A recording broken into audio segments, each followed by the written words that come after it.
ఈరోజు మనం ఆలు పళ్ళని ఎలా ప్రిపేర్ చేసుకోవాలో చూద్దాం. ముందుగా 3 ఆలూస్ని తీసుకొని వాష్ చేసి వీటిని కట్ చేసుకోవాలి. ఇప్పుడు ఇలా ఆలుని కట్ చేసుకున్న తర్వాత వీటిని కుక్కర్లో వేసుకోవాలి. ఇలా వేసుకొని వీటిలో కొన్ని వాటర్ వేసి 3 విజిల్స్ వచ్చిన తర్వాత బాయిల్ చేసుకోవాలి. ఆలు బాయిల్ అయ్యేలోపు మనం 2 ఆనియన్స్ని 6 మిర్చీస్ని తీసుకొని వీటిని చిన్నగా కట్ చేసుకోవాలి. ఇలా మనం బాయిల్ చేసుకున్న ఆలుకి పీల్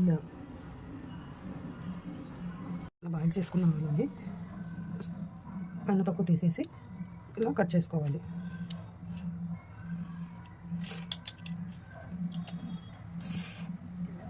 ఇప్పుడు స్టవ్ ఆన్ చేసి ఒక బౌల్ పెట్టుకొని అందులోకి కొంచెం ఆయిల్ వేయాలి.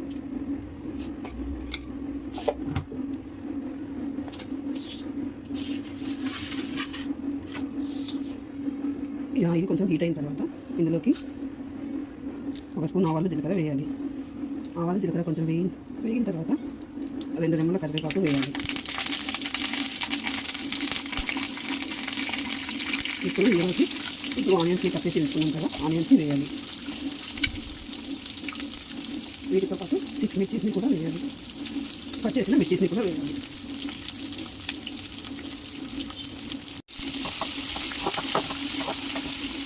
ఇప్పుడు ఇందులోకి తగినంత సాల్ట్, కొంచెం పసుపు వేసి బాగా ఫ్రై చేసుకోవాలి.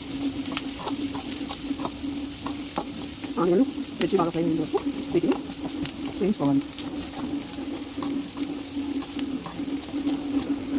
ఆనియన్ మిర్చి బాగా వేగిన తర్వాత ఇందులో బాయిల్ చేసుకున్న ఆనియన్ వేయాలి.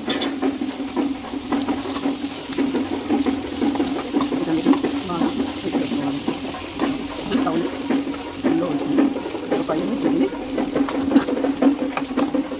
చేసుకోవాలి. 5 మినిట్స్ తర్వాత మనకు కావాల్సిన ఆలు పళ్ళెం రెడీ అయింది. ఇప్పుడు దీన్ని సర్వింగ్ బౌల్లోకి తీసుకున్నాం. ఇప్పుడు మనకి ఎంతో టేస్టీ అయిన ఆలు పళ్ళెం రెడీ. ఇది దోశ కాంబినేషన్. ఇది చాలా టేస్టీగా ఉంటుంది. Try again.